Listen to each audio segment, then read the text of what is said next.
Confronting Fate by Zana Wilder. Copyright 2024, Zana Wilder, all rights reserved. Chapter 1.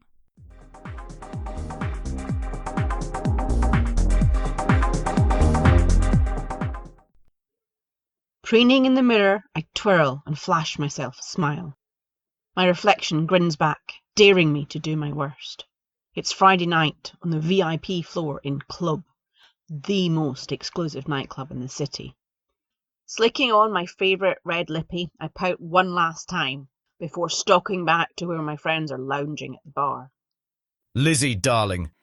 I flinch inwardly as Stefan, last month's fling, strides over. I wondered if you might turn up here. I've so missed you. Sarah's scowl says it all. He's got a damn nerve showing up here. As if I didn't just find out his dirty little secret. I wave a manicured hand in his direction, flicking him a V. The shit has a fiancé in Paris. A fiancé I knew nothing about. My anger bubbles to the surface all over again. The very thought. I should tear him apart. Slowly. My fingers tighten on my glass. Sarah bulldozes past Stefan, grabs my elbow and steers me to the dance floor. He's not worth it, Liz. Find him in here and even your charm won't get you back into Club. Not this century. Take a deep breath and remember what you did to his car. You got your revenge. Liz, look at me and breathe. Doing what she says, I concentrate on dragging the air in and forcing it out for a few long moments. Slowly, it works. The corner of my mouth twitches. His poor car. Shaking my head, I shut my eyes and let myself relax into the beat. We're here to dance and have fun. Forget shitty ex-boyfriends and have fun. The bass fills my chest and my head and I lose myself.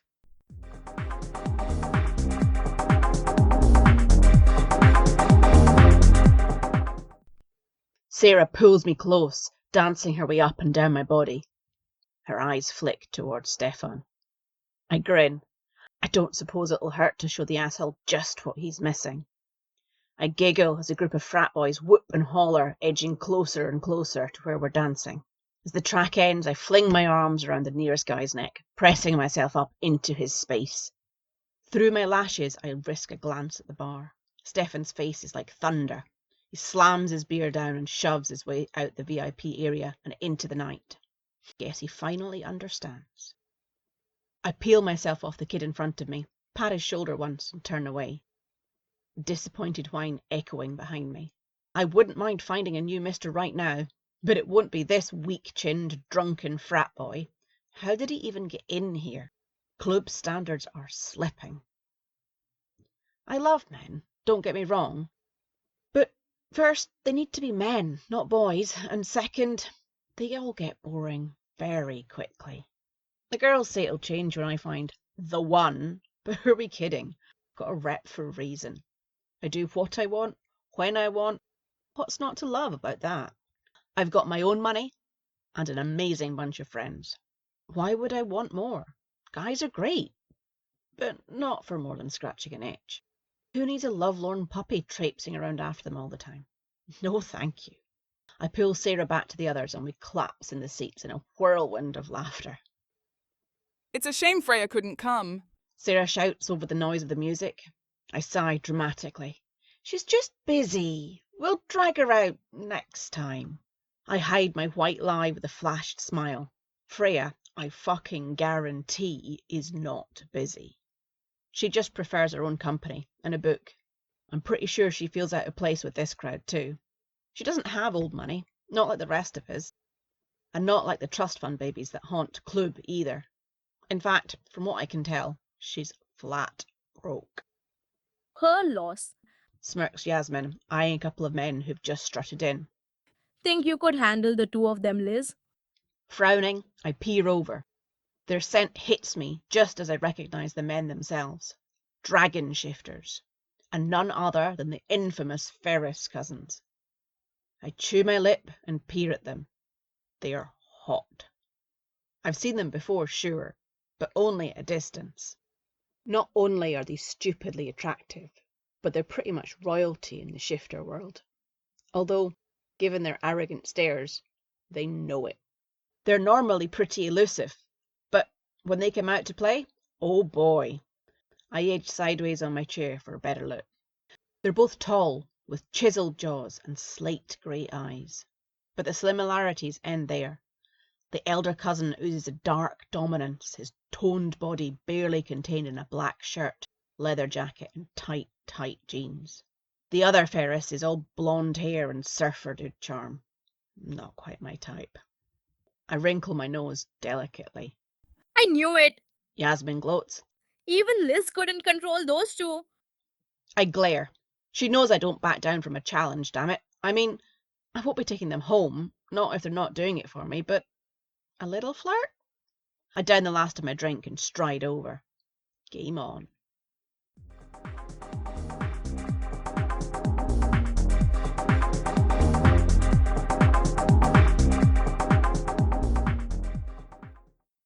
It takes less than 5 minutes to have them eating out my hand.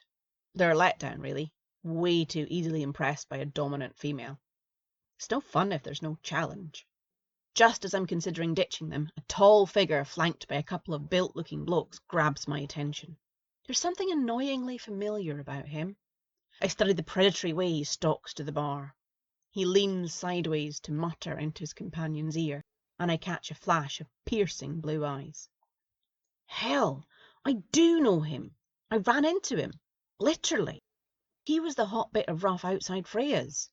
I left her decrepit flat in a rush and ran straight into an immobile wall of muscle. This guy. He had to steady me to stop me from falling on my ass. His gaze was so intense, it was like he could see my damn soul. So unnerved. The same gaze flicks towards me now, just as the younger dragon shifter snakes an arm around my waist. The stranger's eyes narrow in on us, and his lip lifts in a snarl. Shit! His disapproval is palpable. Guess he doesn't like dragons, or cougar shifters like me? I extract myself from the dragons, ignoring their disgruntled posturing, and scoot back to my girls. Yasmin cocks her head on the side. Too easy, Yaz, I snort. Can't picture them being anything other than time in bed. Disappointing, Only you. hisses Yasmin. Only you could have dragons. Fucking dragons. Eating out of your hand within 5 minutes of swishing your hips at them. This is exactly why I don't push Freya to come out if she doesn't want to. She's my very best friend, but she's also all human. We have to rein ourselves in with her. Watch our words. I can't tell her, not about me, not about the whole supernatural world. It sucks, but the rules are there for a reason. Humans who find out about soups, they generally cause a whole heap of trouble. And, well, the council come down on anyone who breaks the rules now. Hard. That's the real problem with this country.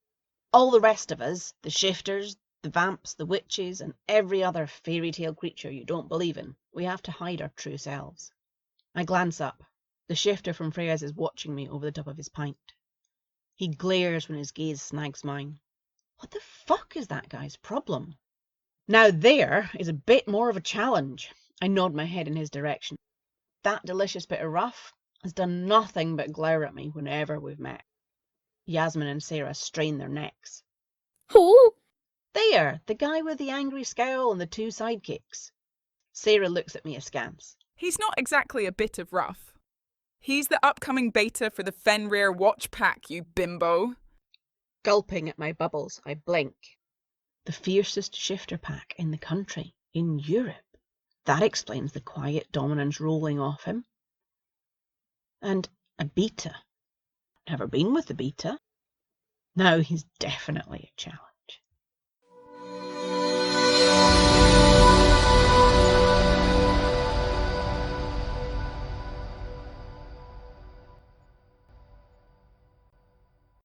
Chapter 2. Tavey.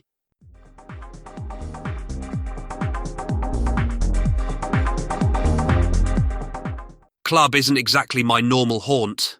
Too many rich kids, most of them looking for a quick hookup. And where's the romance in that? Lyle shifts from foot to foot beside me, his giant frame almost busting out the one decent shirt he owns. I'm not sure which of us is more unsettled. He's already smashed a glass since we arrived, just by slamming it down too hard. And Club is not the kind of place where that shit goes unnoticed. If he doesn't take it down a notch, we'll get kicked out. And while it's not somewhere either of us would generally come, a night out, away from our duties, will do us both good. That is, if I don't snap someone in two for barging into me. I glower at the beer, already staining my shoes. Gareth leans in, and his violently gaudy designer shirt assaults my vision all over again. Chill out, boss man. He jabs me in the ribs. There's more security here than on Packlands, and half of them are shifters. You can relax. Goddess knows you need to. The ass is right. I need to get my mind off pack shit, at least for the night. Morosely, I study my pint. I'm not ready for the responsibility of being the beta, but it's coming. Dirk, the alpha heir, is convinced his dad is losing it. As much as I dislike Alpha Connell, I'd kill for that asshole to stay alpha for a few more years. Dirk and I deserve a bit of freedom, surely. I snort into my beer. Guess I better make the most of the next few weeks. If Alpha Connell's truly gone off the rails, then Dirk will have to take over, and do it before the other packs get any ideas about our territory. Before the witches, I shake my head and down my beer. Tonight is about forgetting that crap, for a few hours at least. I order us more drinks, and Gareth, Lyle and I perch quietly at the bar. Lyle fidgets like a bored kid, scuffing his toe on his stool, a scowl plastered on his face. Bear shifters aren't exactly sociable, but you'd think he could try for one damn night. For me. I slap him on the back, making him jump. You're wound even tighter than before we left. Lyle punches my arm in retaliation. I grunt in pain. The bastard sure knows how to hit. Gareth grins, obviously in his element. Both of you calm down and get a load of those two hotties. On the dance floor, two lithe figures grind away in time to the music. They're all tits and bum, obviously dancing to show off. As I turn away, I catch sight of the blonde's face and spit my drink out, all over Gareth. Fuck me. It's the woman who smacked into me last week, kissed me on the cheek by way of apology, and vanished before I registered what was happening. Hey! Gareth glares at me, then follows my gaze. You know her? Hot little piece of ass? She'd take your mind off things for sure. I don't like the way his gaze lingers on the blonde's tits. He's practically undressing her. Damn, show's over. Lyle mutters into his beer as the girls traipse back to their friends. I elbow him in the ribs, with a little more force than necessary, before moving to keep the group in my sights. I feel Lyle's eyes on me, sense his muscles tensing. What is it? Something wrong? He growls. He needs to turn off. Not everything is a threat. Nah, just, I pause. She's hot. Gareth and Lyle whoop in agreement, and my wolf grumbles at their sleaziness. The blonde begins flirting outrageously with a couple of guys, and a twinge of annoyance prickles up my spine. No wonder there are no fated mates nowadays. Soups have no sense of romance anymore. Without realizing, I must have started towards her, because behind me I hear Gareth cheer. Idiot. He might be in line to be the next Gamma, but he needs to grow the hell up first. I slide my way between the sweaty bodies on the dance floor and stalk toward the girl. I'm only a few yards away when her scent hits me. It's simultaneously the most amazing spicy aroma I've ever smelled, and distinctly out of bounds. A cougar shifter. How the hell did I not realize before? I stumble to a halt, disappointment washing over me. I stomp back to the boys, glowering ferociously. Chicken shit? Cougar! Damn, I get it. Not your thing. You look like a man on a mission for a minute, though. Perfect. Gareth pipes up at my elbow. I stare at him, my jaw slack. What the hell, Gareth? They're manipulative nymphos, the whole species. Didn't you say you needed a release? Who better than someone who'll fuck you, then not look twice in your direction? That one. He nods at the girl. Has a rep for getting bored of her men quickly. She always leaves them before they leave her. I can see why she'd leave guys wanting more. I hooked up with her brunette friend once. I wouldn't mind getting reacquainted. Gareth starts to move toward the group of girls. I'll get the cougar's number for you, chicken shit. He mutters the last word under his breath, just loud enough for me to hear. Gareth weaves his way through the crowd until he reaches the little group. His arm slinks around the brunette's waist and her shriek is audible, even over the music. Rolling my eyes at Lyle, I nod towards the exit. He jerks his chin in agreement, and relief washes over me. I just want to get the hell out of here, away from the damn cougar and her sexy little dance moves, and we both know we've lost Gareth to the girls. Happy birthday to me.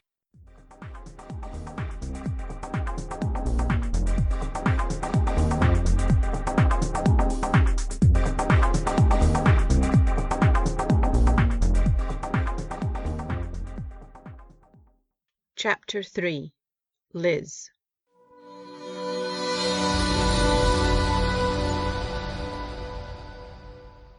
It's a stunning fall day, still mild enough to enjoy sitting outside the cafe, and yet the leaves lining the avenue are all fiery reds and stunning oranges.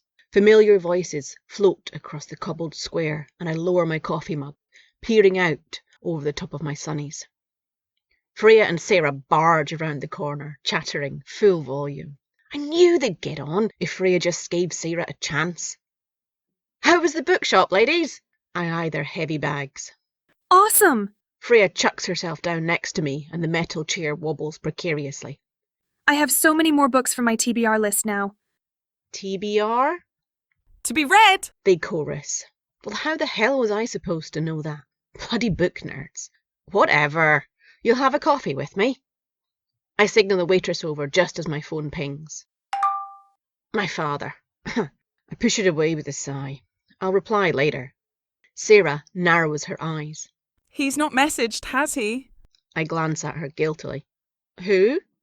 They both burst out laughing. Oh, come on, I haven't talked about Tavey that much. And no, if you must know, he's not text. Gareth must have taken my number down wrong. Of course, because no man could resist your charms. Freya snarks, and Sarah grins at her. I swear to the goddess I'm going to regret encouraging those two to spend more time together.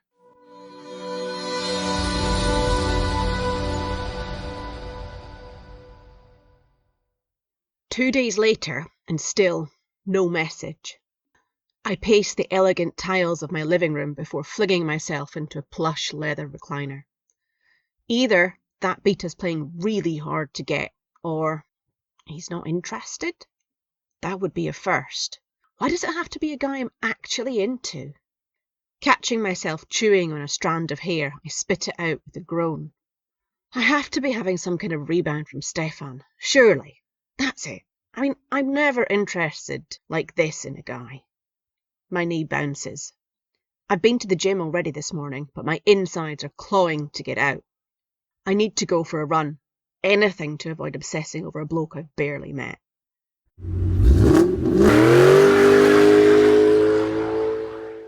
Jumping in my Jag, I manoeuvre smoothly through rush hour traffic.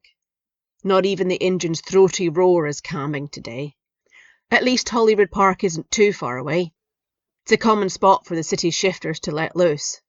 What the humans think goes on here, who the hell knows? Dogging? There's certainly been plenty of times I've seen the naked ass of a sup flash past after they've finished shifting. I drive to the furthest end of the car park, stretch, and set off at a gentle pace. Pausing at my usual tree, I strip. It's only sports gear, but it's still from a high-end boutique. I really don't want to shred it. And I'm not too keen on walking back to my car naked either. Deep in my gut, a horrid twisting sensation takes over, sweeping through my whole being as I shift. My bones and ligaments stretch and pop. Stretching luxuriously, it hits me. It's been far too long since I shifted. The whole world looks different like this, more intense. I can hear, see, and smell every single little thing. My cougar growls in satisfaction as I give her the reins and we take off into the trees at top speed. The leaves crunch under my paws as I stalk quietly, belly low to the ground, tracking a rabbit. My muscles ripple, bunching under me as I ready to pounce. As I spring forward, the rabbit starts, darting straight at me. It spots me at the last moment and swerves, alarmed, straight between my legs. Bemused, I let it go, my attention distracted just long enough to miss the looming figure it was running from. Oof! My nose connects hard with a furry, immobile mass. Shit! I shake my head, dispelling the dizziness. A bloody bear! I'd never usually miss something as big as a bear creeping up, no matter how focused I was on my prey. I shake my head again, trying to ignore the throbbing in my nose, and back up, growling. The bear shifter sits back on his haunches, chuffing to himself, seemingly amused. Asshole. The air around him ripples, and he shifts.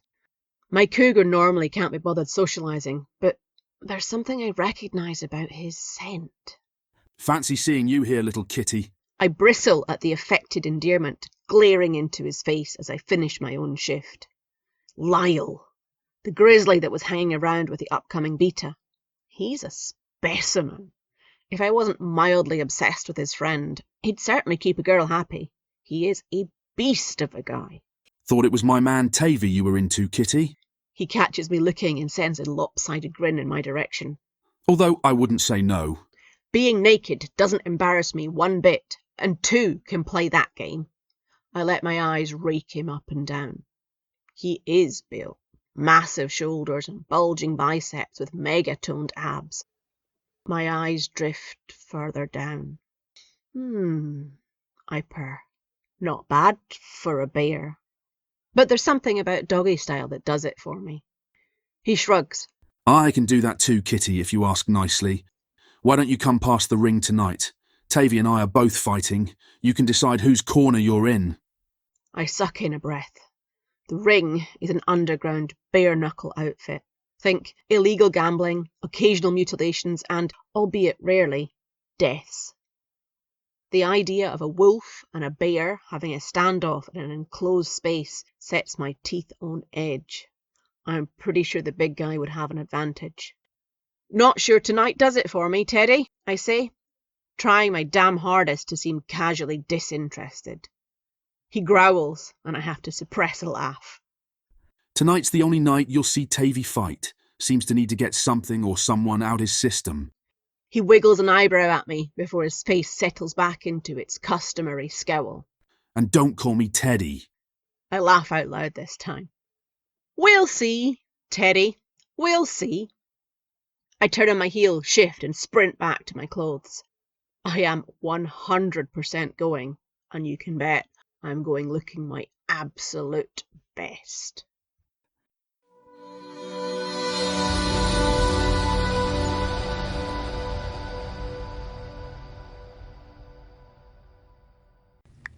Hey, Yaz, the ring, tonight, 9 p.m?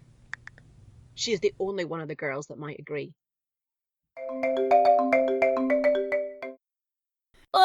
Hell yes. Been waiting for one of you wimps to agree to that place for years. Big sweaty men squaring off against each other. Lots of testosterone and half-naked bodies. What's not to love? It's illegal. I'm in. Wait, we wouldn't happen to be going because a certain beta scheduled himself a fight there tonight? Don't know what you mean. I quickly press disconnect and throw my phone down on my bed. I ignore it as it erupts in a flurry of texts and buzzes itself onto the floor. Trust her to know who's fighting.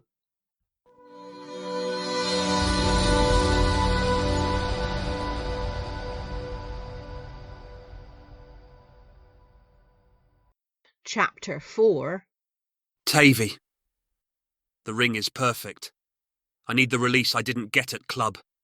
It doesn't hurt to reinforce that the pack still have the biggest, fiercest bastarding fighters either. I'm not dumb enough to go up against Lyle. We're too evenly matched. With the crowd cheering us on, it could become deadly, quickly. I've seen him get that singularly focused, mean look in his eye, and I've seen the consequences. Alpha Connell only grudgingly allowed me to enter. Despite Lyle technically being pack, Connell doesn't care what the bear does.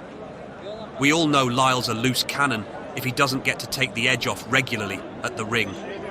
Tonight, I get to fight too, on the condition I win.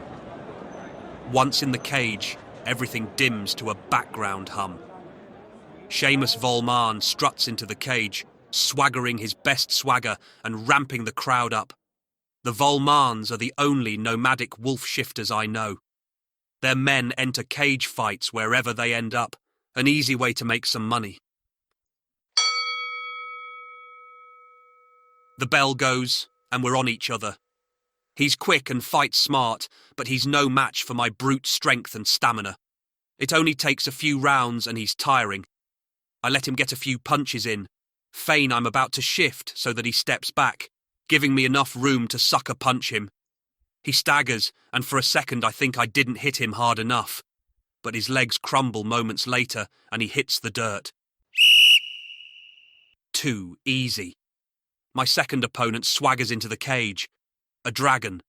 Shit. I strain to keep my face neutral, and not just any dragon at that. Liz was all over this dragon in club. I draw a breath in through my teeth. My wolf wants to rip him to shreds, but I have to play this carefully. Dragon shifters are meant to be pretty indestructible in either form, only a few soft targets on their whole bodies. The bell goes, and I try the theory out with a jab to his solar plexus. He looks down at my hand unperturbed, while I yowl at the pain radiating up my wrist. He's made of rock. I stagger back a step. He grins, a cocky, infuriating smile. I'll take that smarmy look off his face if it's the last thing I do, damn it.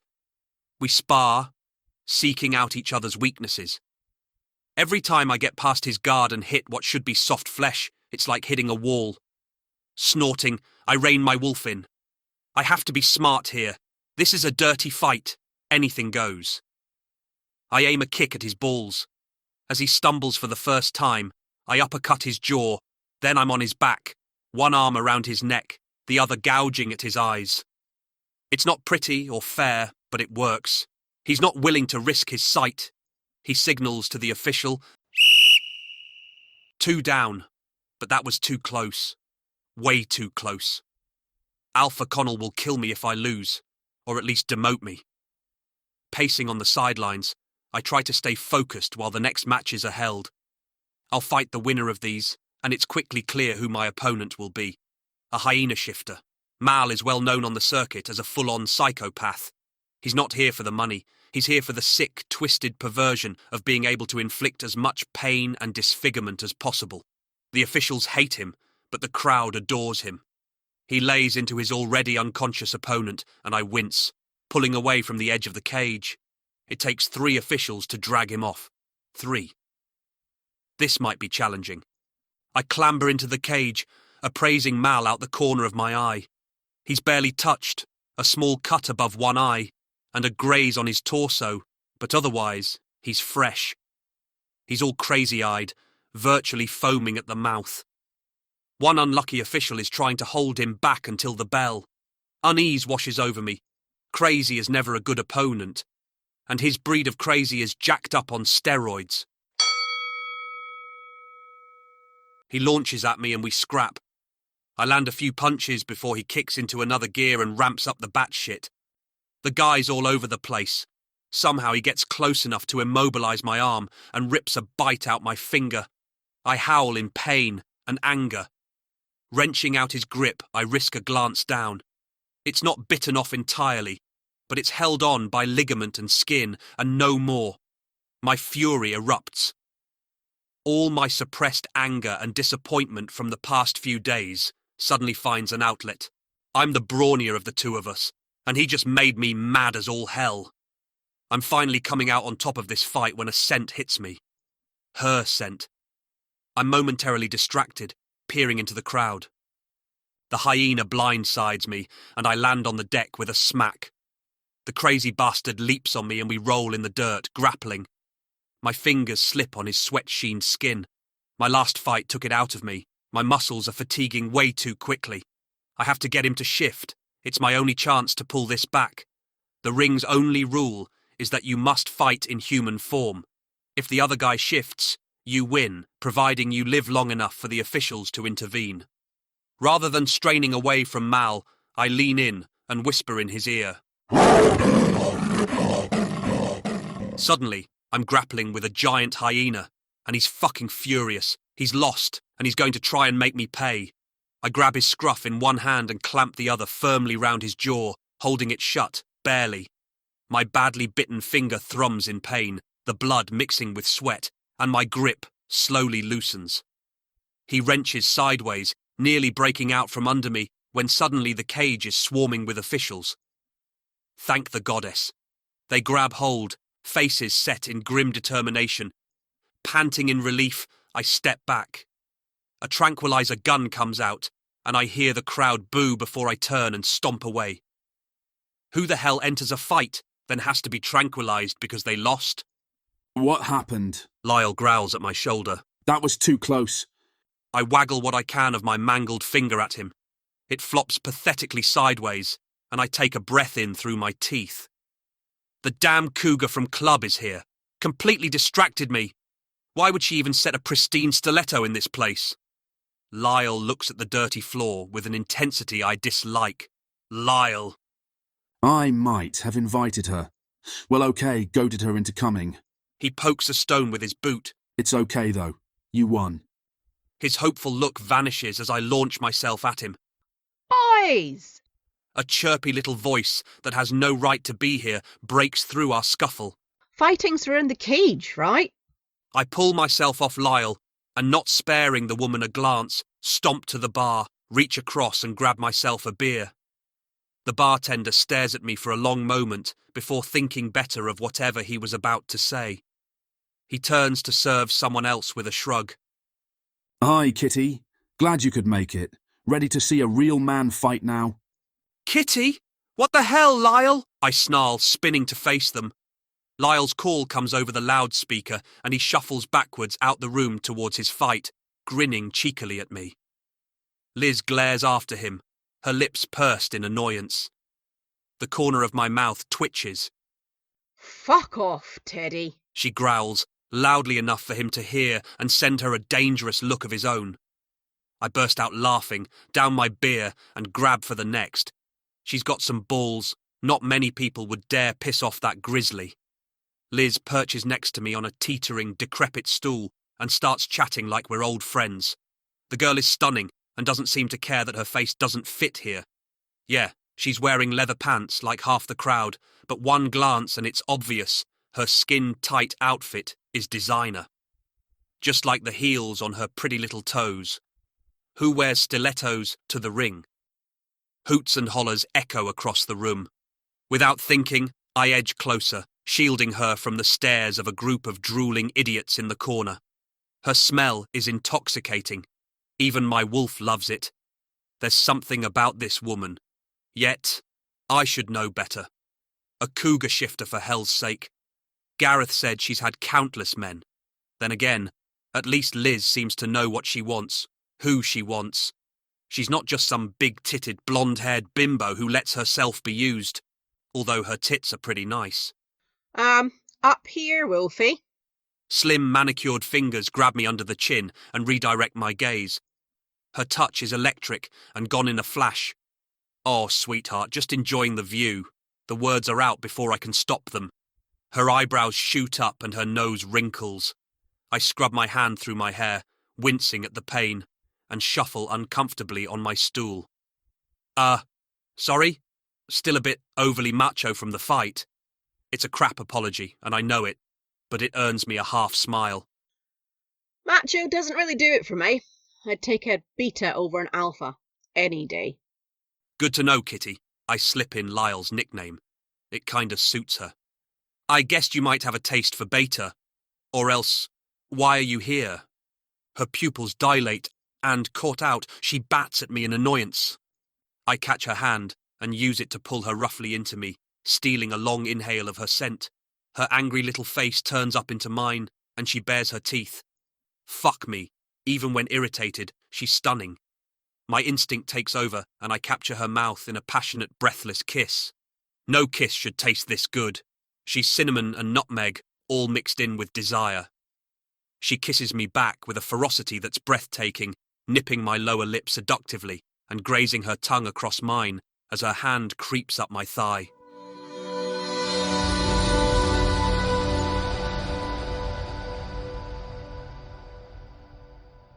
Chapter 5. Liz. Why was watching Tavey fight such a turn on? Normally, I can't be doing with chest-beating dominance shows, but Hell, I swear my panties were damp just sitting ringside. And seeing him, dark and brooding after the fight, still smelling of sweat and blood, it's just teasing me. I want him. And I always get what I want. He surprises me by taking the lead. He drags me into him, and I'm engulfed in his scent, a citrusy, spicy something that makes my toes curl. His mouth presses on mine, his tongue demanding and insistent. I run one hand up the back of his neck into his hair and grip his leg with my other hand, steadying myself. Liz! The shriek is accompanied by a whirlwind of red hair and a glare of green eyes that dives across the room, smacking into me. Oh, hell. Someone told Freya. She shouldn't be here, and I'm in trouble. I turn towards Freya and, out the corner of my eye, catch Tavey's bulk slip off his stool and slink away. Where the hell's he going? I plaster a smile on my face. Hi, Freya. Hi, is that all you have to say? What the fuck are you doing here, you stupid bimbo? My cougar bristles at Freya's anger. I can look after myself, thank you very much. It's a fight club, Liz. An illegal fight club. What do you think they'd do if they knew how much you were worth? I know it's a fight club. Never mind. There's no point in explaining. I can't tell her I'm a cougar or that very few of the men in here could actually hurt me if they ever dared try. I sneak a look toward the door Tavey vanished through. He's not coming back, is he? Disappointment washes over me. One small human and he bolts? The man's impossible. Right, let's go, I humph at Freya. It's not safe for you here either. How did you get in? It's invite only. It's also a strictly no humans policy. The bouncers must be asleep on the job tonight. I have to get her out before someone notices. They're not gentle with trespassers, not one bit. I hustle her quickly out and into the night before she sees something she shouldn't. Wherever Yasmin's got to, she'll have to fend for herself. She's more than capable. Not like Freya. Freya's fiercely protective streak is normally endearing, but really, she's just a damn human. What use would she be if shit went south?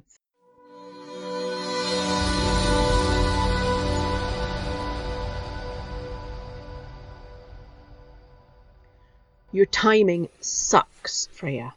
I slosh more wine into her glass and throw myself down beside her on her decrepit sofa. I was finally getting to know the guy, and you scared him off.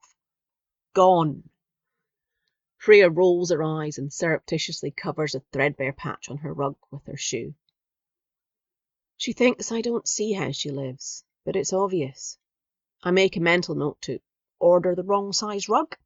If I find out afterwards they don't accept returns, what's a girl to do? The guy kissed you, Liz. He'll be smitten, like every other one of your conquests. I glare at her, indignance bubbling in my blood. He didn't seem smitten. He walked away, damn it. I hope she's right. I can't help it.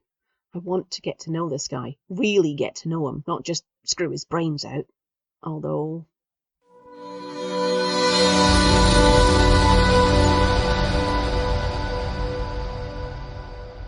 My feet stall in the doorway to my father's conference room. Tavey. He's perfectly at ease, muscles bulging in a tailored suit with a pair of sunglasses balanced on the end of his nose. I tug on my skirt and then, balancing the files in my arms in one hand, smooth my hair down with the other. I should have guessed. As the next beta, of course he'd be the one dealing with the Fenrir Watch's purchase. My lower belly clenches and I bite my lip. It's been days since that kiss. What am I, a teenage kid with a crush? This is ridiculous. At my elbow, my father's secretary coughs. I force my grip to relax on the documents and do my dabness to sashay into the room, chin raised. The bastard barely spares me a glance before settling down with the documents and a murmured conversation with my father.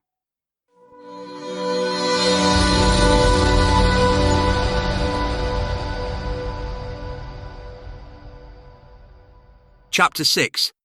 Tavey. My obsession with this woman is infuriating, my wolf's infatuation with her more so. She's entirely unsuitable. She's not even a wolf. She's a cougar, and she lives up to their reputation of being a man-eater. Liz wouldn't fit into my life. She can't. She's not mate material, not someone I can bring home to the pack. For half a second, at the ring bar, I thought I could have a one-night stand. Thank the goddess her friend showed up. It would have killed me knowing it was just for one night. I have to forget her, but it's so difficult. Her lips were just perfect. She's not the kind of girl for me, though, no matter how amazing that kiss was. My wolf disagrees entirely. He wants to kidnap her and drag her home like some Neanderthal. So maybe it's been a dry patch, but still, my place in the pack is not a given, not by any means. I need a solid, dependable mate.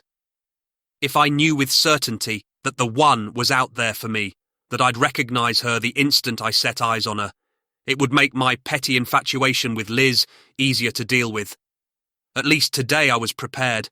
I knew I'd run into her. I had to go over paperwork with her father, in person. I'm immaculately turned out. Somehow it was important to be looking my absolute best to ignore the shit out of her. I blink and drag myself back to the documents on the table, subtly covering my nose with one hand. Her scent is unbelievably distracting.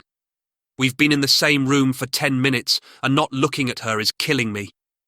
If I make a mistake, Alpha Connell will have my head. As I get up to leave, Liz catches my eye. The hurt little look she gives when I breeze past hits me in the feels. Less than a second later, her mask is back up. That one look stays with me all day. She's not as much of an ice queen as they say. Maybe, just maybe, there is a point in exploring this, whatever the hell this is.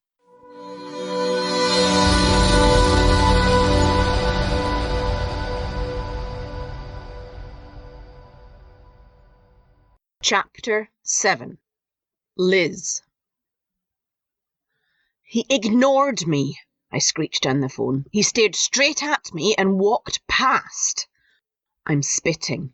No one ignores me. I always get what I want.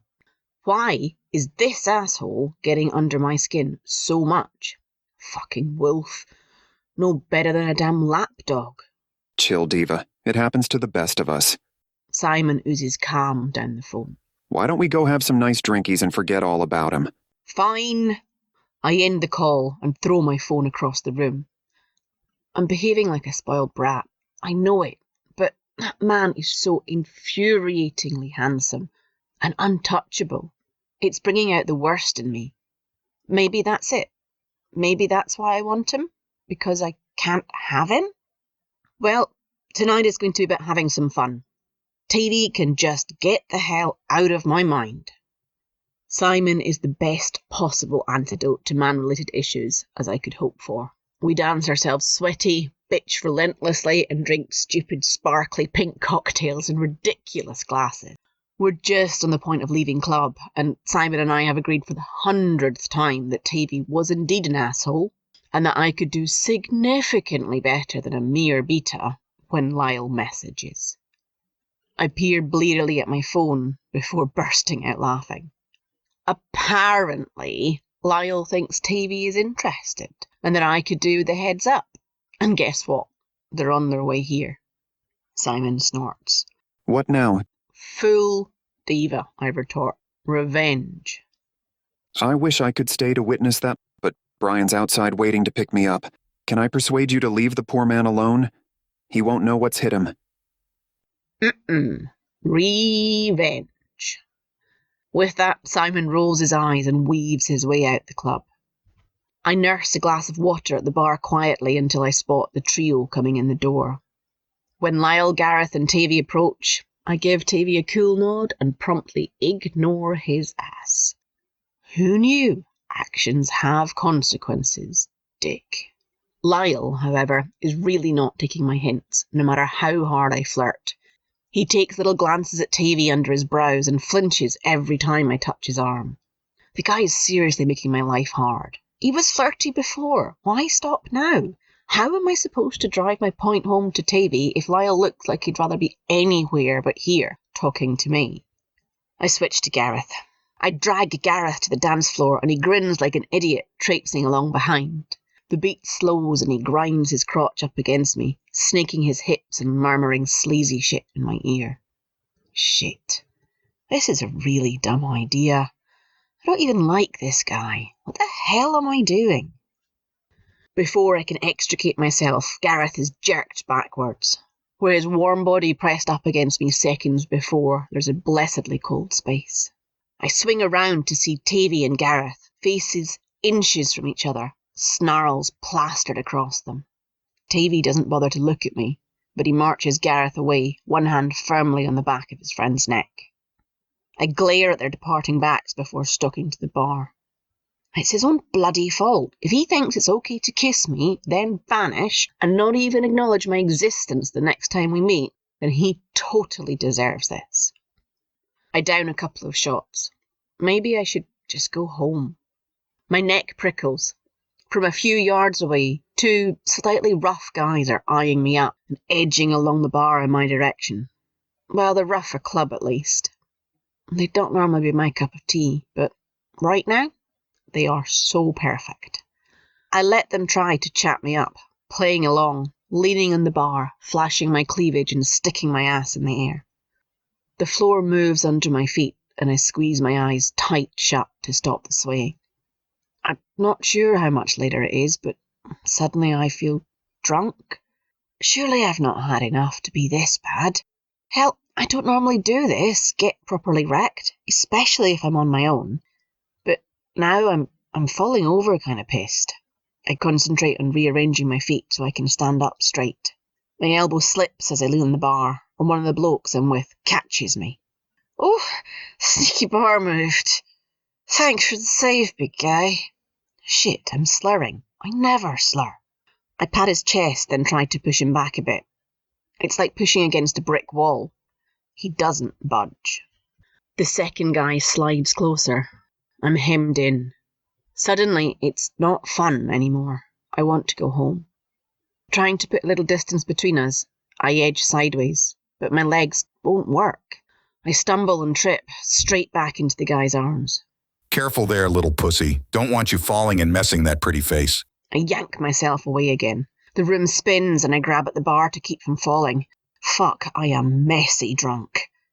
Someone shouts angrily, but as I turn to look at them, dizziness washes over me and my grip on the counter slips. I hit the floor with a crack. Everything goes black.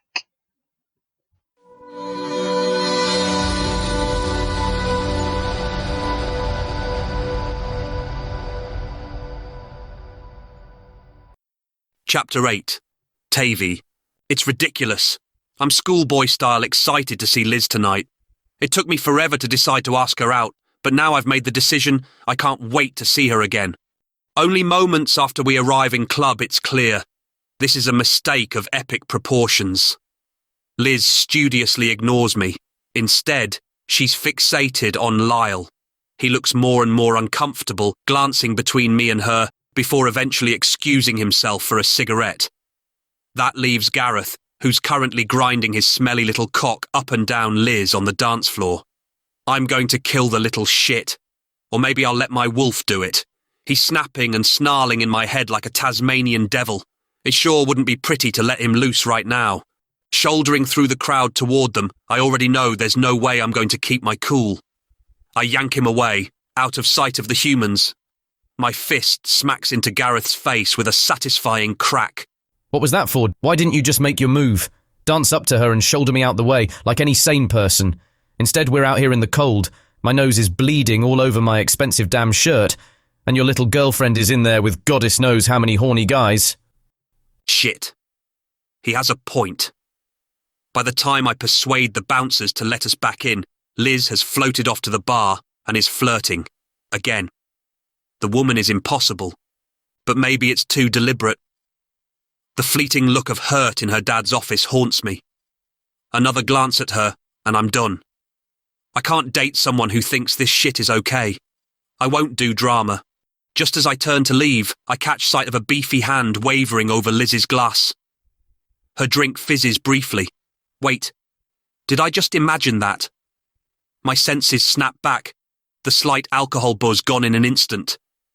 Cat shifters have been getting drugged, mostly in lower-end establishments. But still, catnip is on the rise. It has no effect on humans, so of course the police won't take it seriously.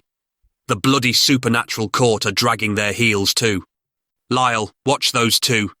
Her drink, I think they spiked it. My voice is uncertain, but his whole demeanour changes. His brows furrow, and his muscles tense. Let's get them then.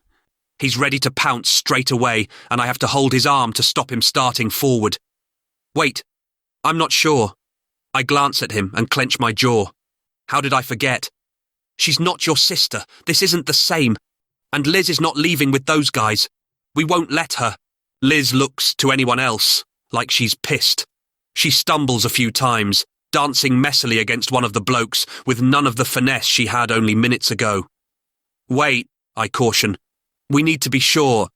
Before I can finish the sentence, the men start to shepherd Liz toward the nearest exit. Oh, hell no. Gareth on one side, Lyle on the other, we charge over. Lyle and I manhandle the two men outside, while Gareth helps Liz up. The scum are hyena shifters and spineless when faced by a grizzly and a wolf. They cringe away, hands held up. Didn't mean no harm. Didn't know she was yours. Nothing but excuses. My anger explodes and I lay into them. A few swift punches, and they're both curled on the ground, groaning. My wolf whines. She better be okay. I glance back at Club, and Lyle jerks his chin at me. He's more than a match for these two. My only hesitation is he might take it too far.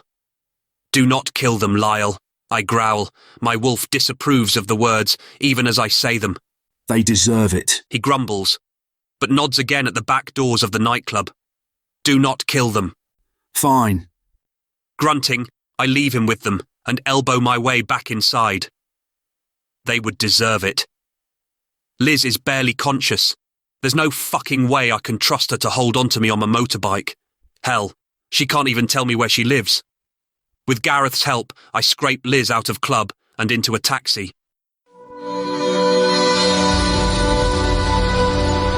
The locks on the taxi doors click shut, ominously. Mister! This isn't right, mister. She's too drunk. It takes a few agonizingly tense minutes before I persuade him I absolutely didn't get Liz in this state and that I don't intend her any harm. I still don't think he'd have left if Aurora, the alpha heir's baby sister, hadn't stuck her head out of the pack house. The driver seems placated by seeing another female and finally lets me manhandle Liz out the car. Ooh, a girlfriend. Aurora squeaks. Shut it, cub, and get inside before you freeze. Aurora may as well be my own little sister, and I'm thoroughly used to bossing her around as if she is. No way. This is far more entertaining. What did you do to her? You know it's very caveman to hit them on the head and drag them home nowadays. Piss off, Aurora. Actually, no, don't. I need your help. Aurora raises an eyebrow at me. I need your help, please. I hear the taxi driver chuckling to himself as he drives off. At least someone's laughing tonight. But there's no way I'm undressing Liz to put her to bed. By the time we've even got her in a guest room, Aurora has had an education in all the various words for fucking, oral, anal, and a run-through of the various positions Liz would like to find herself in with me. Poor Aurora. She's only 17 and sheltered. Her eyes are like saucers. Abandoning Liz in Aurora's care, I back quickly out the room. I need to get the hell out of here. Liz was drugged out her mind, but still, her words are on repeat in my head, and I've got a permanent boner. Yanking on my sneakers, I make up my mind. I'll jog back into town for my motorbike. It'll clear my mind and get me the hell away from Liz and her infuriating scent. The sun is lighting up the trees, catching them in all their full glory by the time I eventually arrive back at the pack house. I grit my teeth and knock quietly on the guest room door, half hoping Liz is still asleep. She's pale and drawn. Nothing like her usual Spitfire self. When I explain what we think happened, she's very quiet. Too quiet. It's called catnip, Liz. You're not the first person they've tried it on. Not the first, but one of the luckier ones. Thank the goddess we were there. I'll cut their dicks off. She spits out finally, but her words lack their normal determination. I'm not sure there'll be much left of them, or their dicks, I venture. I left them with Lyle. He had a little sister once. I trail off. She asks for a ride home, before falling silent again. At this point, I'd give her anything she asked for if it might bring her out the dazed state she's in. It's tearing me up inside. I was hoping she might find it easier to talk once we were away from the pack house, where no one could overhear, but after she's given me directions, she doesn't say another word. She just sits, fidgeting, and avoiding eye contact whenever I glance over. We pull up outside a stunning Victorian-era townhouse, and she slowly unclips her seatbelt and climbs out the car. She takes a deep breath and turns around. Thanks for the ride, Tavey. How did I end up in your t-shirt? I only had that and some panties on when I woke up. A little furrow runs between her eyebrows and she tugs on the hem of her skirt. She can't think I took advantage. My words fall over themselves. Aurora, the Alpha Heir's sister. She fought you into that. You owe the girl a coffee for all your swearing. I could hear you through the door. Her shoulders sag a little in relief, and she flashes me a smile before slamming the car door and running lightly up her steps. She was drugged, nearly dragged out a club and raped. And she has no way of reporting it to the human authorities. She woke up in a strange bed, in strange clothes, and she manages to ask about it in a controlled voice and smile. She's really something.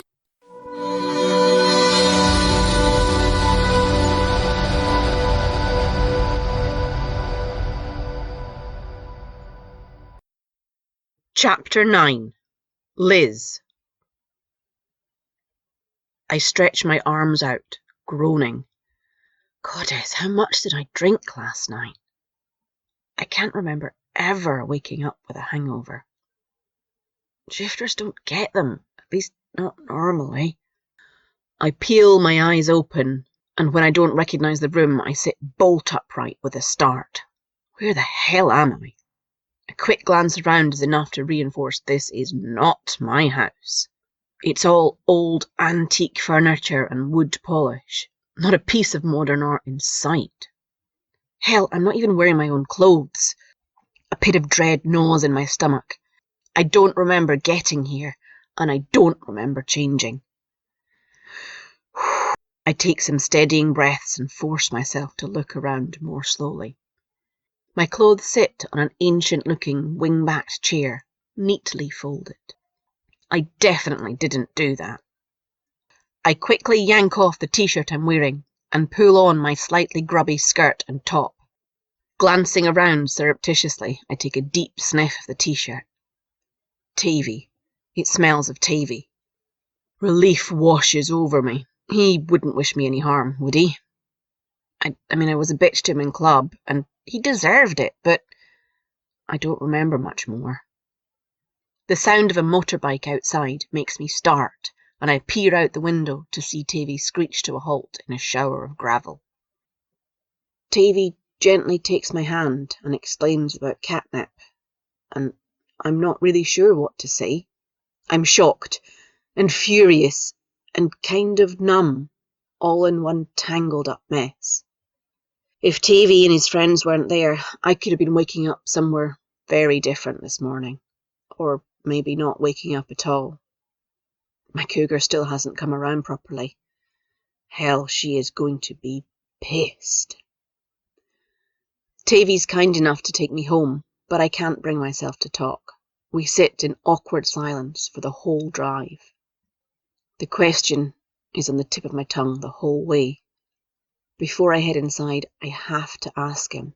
I have to ask how he ended up in his shirt. His look of dismay is more than enough to be clear that he didn't take advantage. I should have known it. I nearly apologise for asking, but enough crap has happened to me that the question seems justified, especially when I have no memory of it. I needed to know. I scoot away from the car, up the steps and into my house, slamming the front door. I lean my back on the cool wood, sliding down it until my bum hits the floor, and I bury my head in my hands. The tiled hall echoes with the slam, then the noise fades to utter silence. Suddenly, I feel very alone. And for once, it's the last thing I want. I yank the door back open, desperate to ask Tavey to come in to keep me company.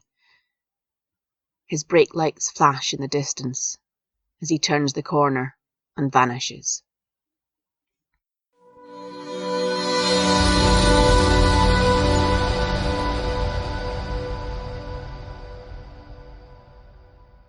Chapter 10. Tavey. Looking after Liz when she needed it felt good, really good. But now my head is absolute mush. She sent my brain into a tailspin. My wolf wants to destroy the men who attacked her, and I'm, surprisingly, on board. I shouldn't have been disappointed that Lyle let them live. They're the scum of the earth. Damn it, Liz is a strong-willed, independent woman. They could have raped her, destroyed her sense of self. Hell, I still don't know how she's really doing. She was quiet when I took her home, and she's not opened up any more since. But I barely know Liz, so why are my insides turning out for her? A deep gnawing nauseousness hits me every time I think about what they tried to do. She can't be... No. Fated mates don't happen now, not with the Fade. And cross-species mating is frowned on, especially in our pack. I let out a sigh. It's probably just that the woman is an enigma rolled up in a hot little body, and that hot little body likes to tease me. That, and I'm on a long dry spell. Hi, Liz. Just wanted to check how you were doing. I've been better. Kind of keeping to myself a bit. I can take a hint. I'll leave you in peace. No, I mean, I've been staying home. It's a bit lonely, really. What do people do if they're being boring and staying home? You realise you're calling me boring? Did you forget about Netflix and chill? Oh, now there's an offer. Holy shit. I did not mean that as a suggestion, but...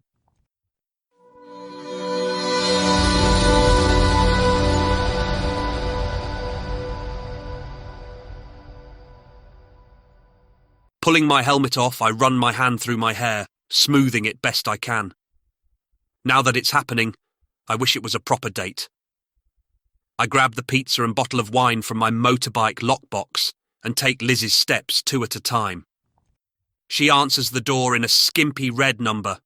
After a long moment, gaping at her, I shut my jaw with a clack. She's going to think I'm an imbecile. Liz pauses, twirling in the doorway, before grinning and dragging me inside. She plucks the wine from my slack fingers and cocks an eyebrow. She bends over, raking in a drawer to find a corkscrew. I busy myself with the oven, shaking my head before she catches me staring at her ass. I found an amazing deli that does a fancy deconstructed pizza, some very luxurious toppings in separate little boxes, several different cheeses, fresh-baked pizza bases, some aperitifs and a couple of quaint desserts. It seemed suitably casual and yet classy enough for tonight. I look up to see Liz watching me intently.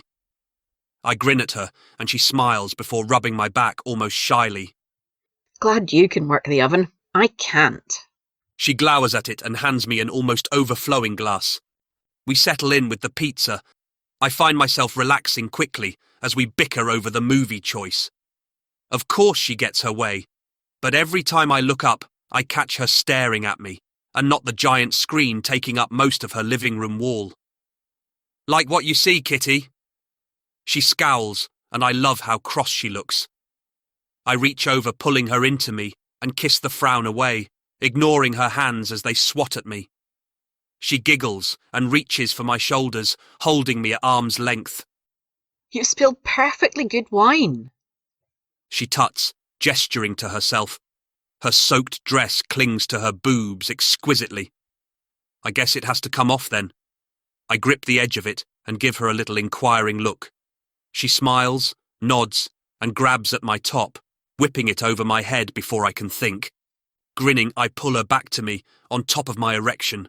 Her legs wrap around my back and I growl. What do you want, Kitty? Show me. I'd like some of this. She traces her fingers over my chest before following them with her mouth. And this? Her teeth graze a nipple before she trails her fingers naughtily down my torso to my cock. Her hips start to rock up and down as she rubs herself against me. I grab her panties roughly and rip them off. Those were my favourite. I catch her lower lip between my teeth before kissing her complaints away. They were very sexy, but you're sexier without them. I grab her arms and pull her down onto my chest so we're lying on the sofa. Her pussy nestles just over my dick and the minx teases me, moving her hips in little rotations over the head of my cock. She reaches down between us and slowly, teasingly undoes my belt buckle and my jeans zipper. Impatient, I stand in one smooth movement, lifting Liz up with me, and between stolen kisses, slide out of my jeans and boxers. Time for me to take control again, I growl, standing her up, flipping her around and placing her arms on the wall in front of her. Stay like that, baby. I tease her with my dick, making sure she's ready. So wet.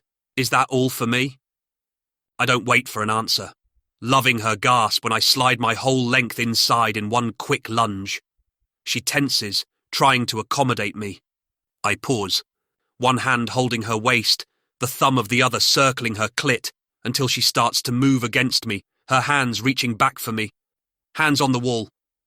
I place them back roughly. I pull out slightly and smack her bum. She gasps, and I pause a few seconds before doing it again. Her pussy clenches around me, and she moans. That's for flirting with Lyle and Gareth, I growl, bending her over further and smacking her ass once more. And that's for moving when I told you to stay.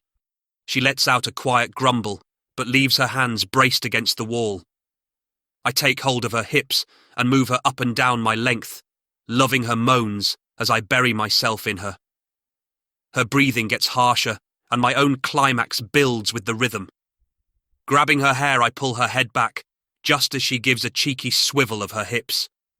Her cry as she climaxes turns me on so much I can't hold back, and I ram myself into her, coming with such ferocity. We slide down the wall and end up in a puddle on the floor. Round 1. Tie.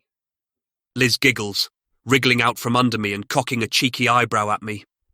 I've never been so glad at the idea of a long night.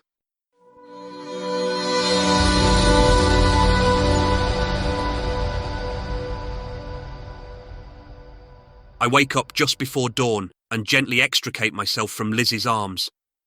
Sighing, I rub my eyes and dress quietly.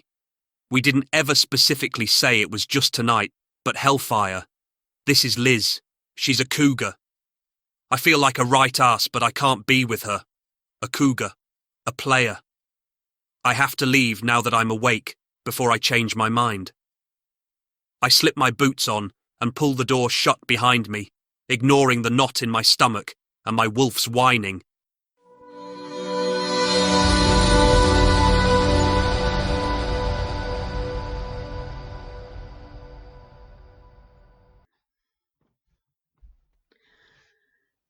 Chapter 11.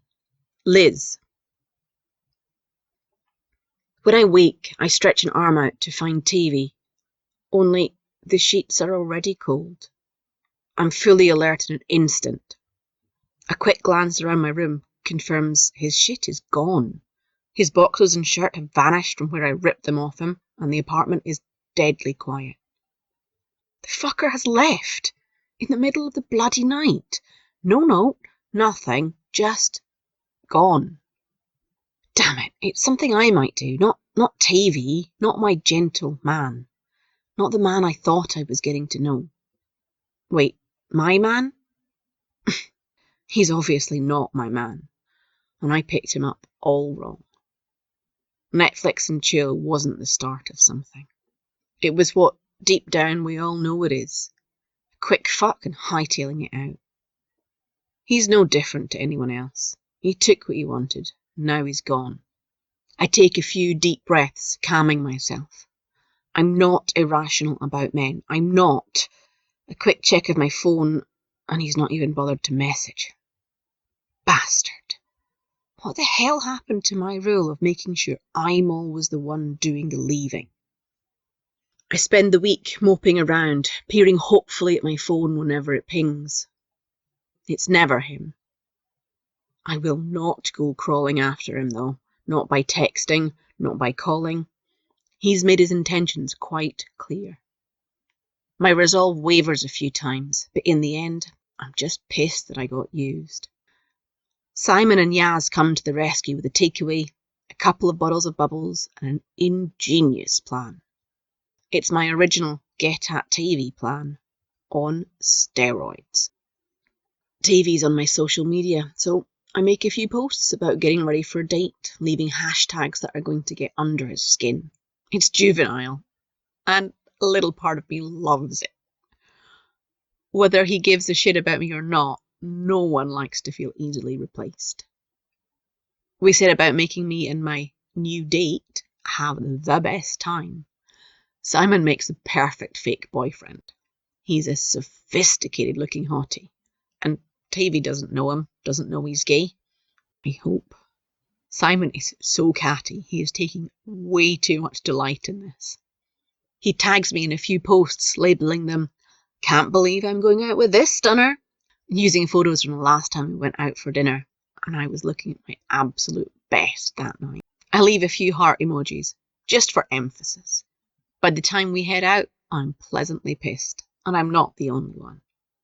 It won't last long if we stop drinking, but we're all determined to stay topped up and keep hold of the feeling as long as possible. Club and some dancing is on the cards.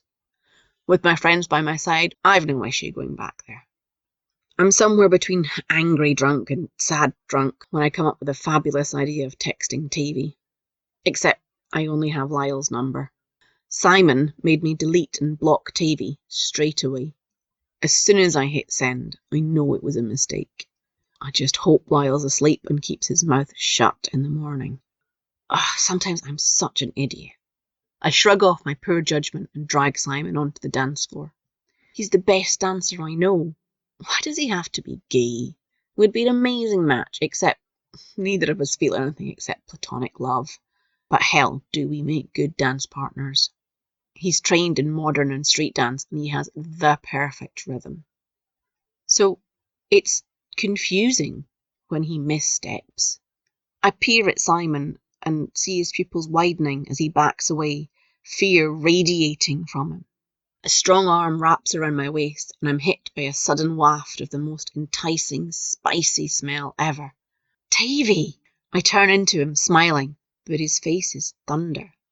"You're okay, thank the goddesses, but you're drunk again," he growls into my hair.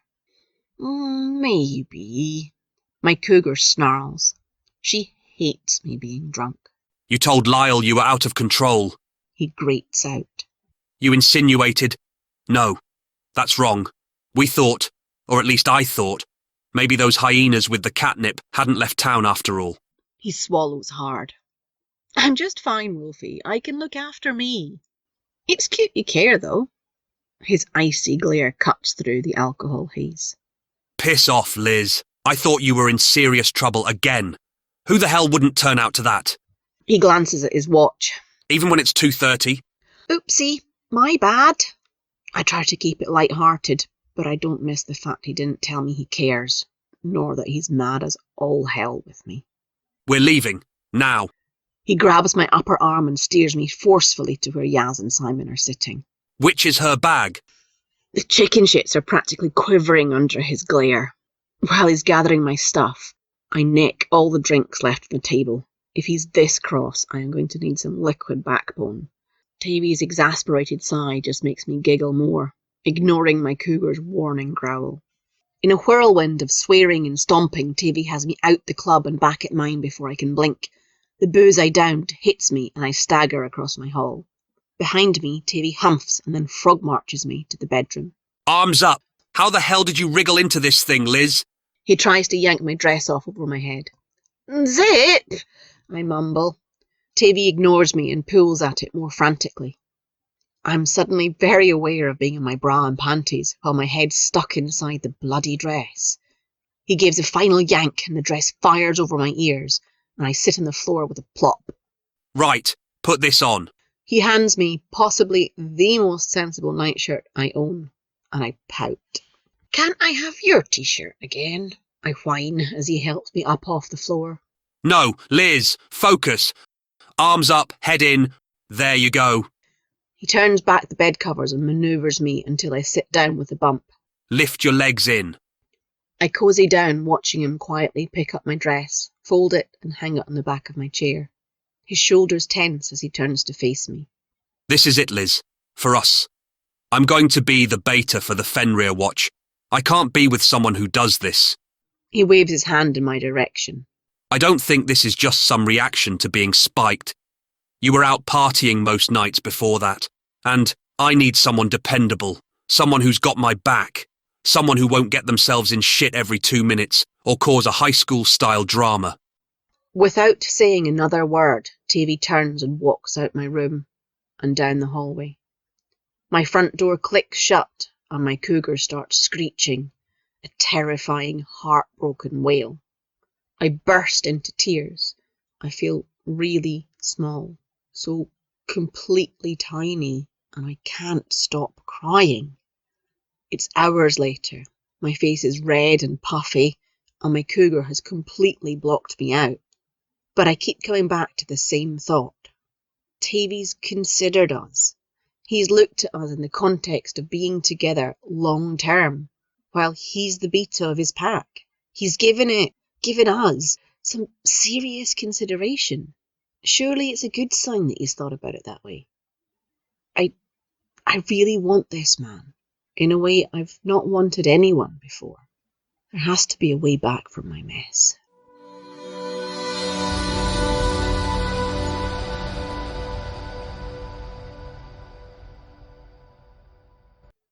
Chapter 12. Tavey. I wander into the pack house kitchen, extremely late for breakfast, to find a very grumpy grizzly practically hugging the coffee machine. He growls, without even looking in my direction. Edging around him, I grab a mug and eye him warily as I maneuver closer to the coffee. Neat trick your little girlfriend played. Not my girlfriend, and no, I sigh. Not cool. I'm sorry, Lyle. He gives me a long, hard look before relenting and pouring me a cup. It wasn't you that sent that message. I probably read more into it than she meant. We both did, given the catnip. But I've blocked her number now. I'm not getting in the middle of your crap. And if you ask me, either she needs to sort her shit out, or you need to get rid of Kitty. Lyle's right. I think I made myself clear last night, but who knows how much Liz took on board. And I don't trust my resolve around her. I need to make more of a point. If she sees I've moved on, then she'll back the hell off. She has to. I can't move on with my life if she's lingering in the background. I'm the asshole here, and I know it. We had sex. Amazing, amazing sex. Then I left in the middle of the night and promptly ghosted her. But then, it also seems like Liz always acts outrageously. We're just not compatible. I need a clean break. Over the next week, I take Aurora out. We hit a few high-end places where Liz's friends might see us. Then, Aurora starts posting photos on social media and gets her friends in on the action in the comments. Dirk posts a not-so-cryptic comment on Facebook welcoming me to the family. To keep it realistic, he adds a warning that if I hurt his sister, he'll kill me, even if I'm his best friend. The thing that eventually gets a reaction from Liz is a photo of Aurora in my lap, clutching a glass of wine and flashing some boob. Dirk stands behind us both. Aurora's tagged it, "With the two men in my life. Couldn't be happier." Almost instantly, my phone goes. Fuck's sake, Tavey, she's a bit young, isn't she? I read the message out loud to the room. Aurora's already pulled on the oversized hoodie Lyle handed her and looks less like a sophisticated young woman and more like her usual tomboy self. Aurora squeals as she yanks the phone out my hand and fires off a reply. Groaning, I snatch it back. "I was going no contact," I grumble. Dirk and Lyle read over my shoulder. Lyle's chest rumbles his disapproval. "Young, tight and untouched until me. Not something you've been for a long time, Kitty. And she's all mine."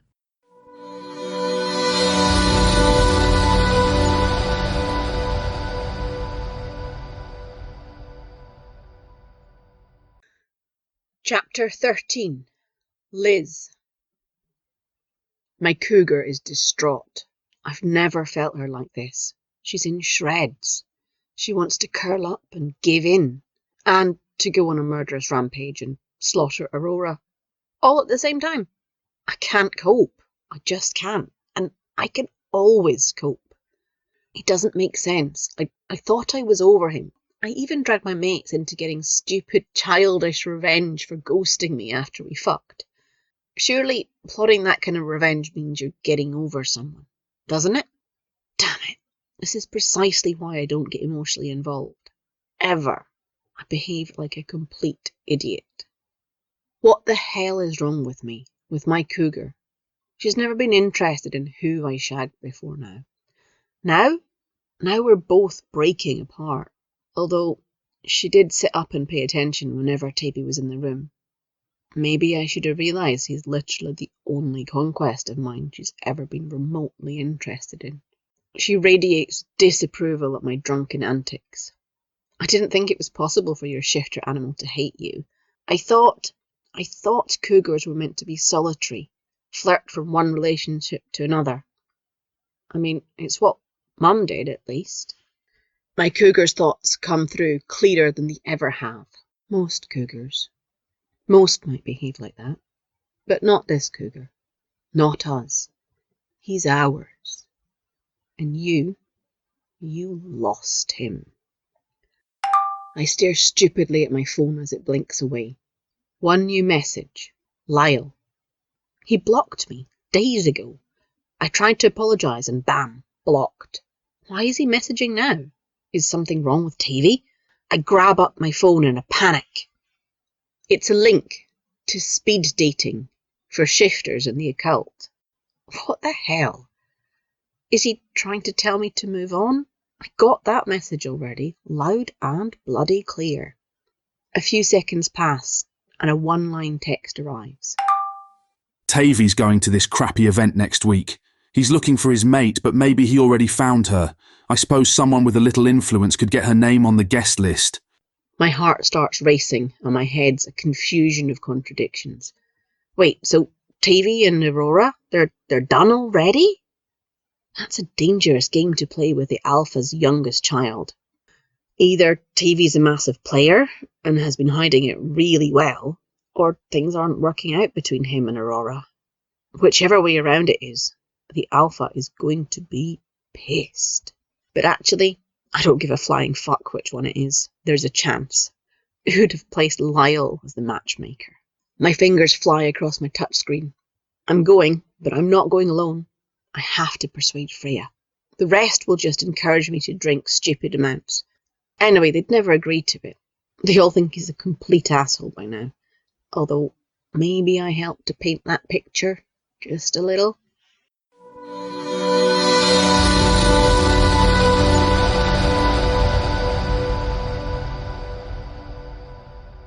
Buying Freya a new dress as a bargaining chip is possibly my best move ever. Although I have a tiny white lie up my sleeve to get her to accept it. I've changed my mind. The emerald really doesn't go with my eyes, but it totally matches yours. I shoot Freya a sly glance and catch her eye roll. It looks really expensive. Why don't you just return it? She asks, twirling and peering in her cracked mirror for a better look. I know you can return this. Don't bullshit me. The dress is perfect on her, and her eyes widen a little as she takes in the effect of the figure-hugging green cloth alongside her fiery red hair. Because I'd rather have you there with me, and I'm pretty sure you won't come otherwise. I grimace. She's totally calling me out on the I can't return it shit. Damn it, I wish she wasn't so damn proud and would just let me spoil her.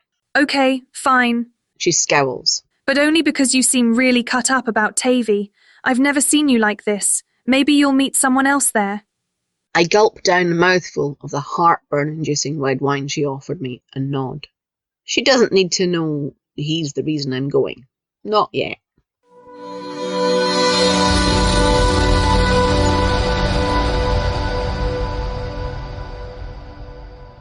I can't help but be a little impressed by Hotel Romantique.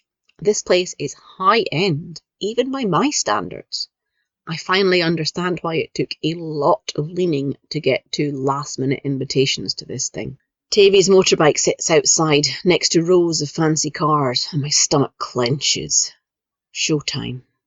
The speed dating rounds fly past, and I only get the briefest few minutes during it to talk to Tavey. He's unmoved and won't engage with me.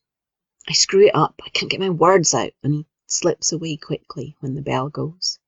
Watching him walk away is like a punch in the gut. I can't breathe, my heart's thundering in my chest, and I might vomit. My cougar's alert again, though. She's focused on getting him back 100%. I square my shoulders and force a determined smile. She's back on my side. Together, we can do this. After the rounds are over, everyone mingles. The pleasant small talk and casual flirts I'd normally love put my teeth on edge. This is my chance. I can't mess it up again. I have to make Tavey listen. I've no fucking clue how to persuade him to give me a chance, to give us a chance. As soon as he spots me coming, he starts striding away in the opposite direction. Wait, Tavey, we need to talk. I try to sound as forceful as possible. We really don't, Liz. Please, just listen then. I hear my voice wobble. He halts, his back still to me, so I walk towards him, trying to find the right words. I have a confession.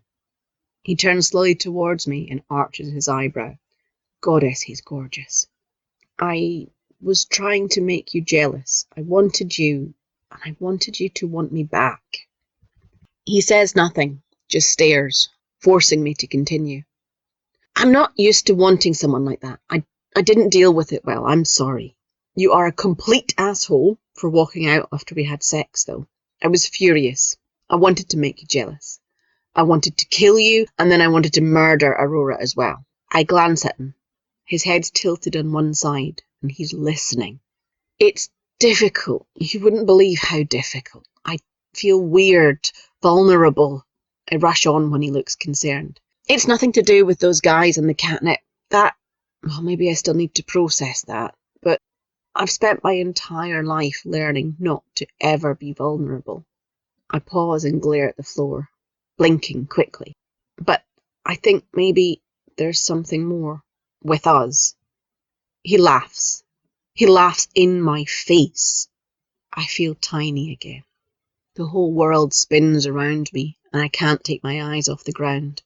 My ears whoosh, and I almost miss it entirely when he stops laughing and starts talking quietly.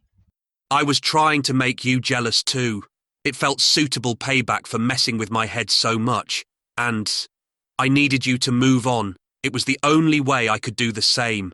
If you were with someone else, I thought I could get on with my life. I thought I could forget about you. It's not been that simple, though.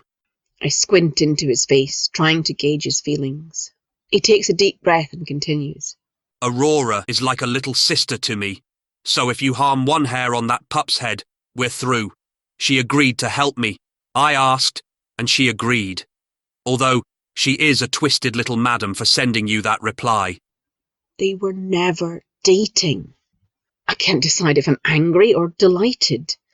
Without thinking, I launch myself at Tavey and throw my arms around his neck, wrapping my legs around his waist. He catches me, laughing again. His laugh is different this time. Lighter, somehow. It's like coming home.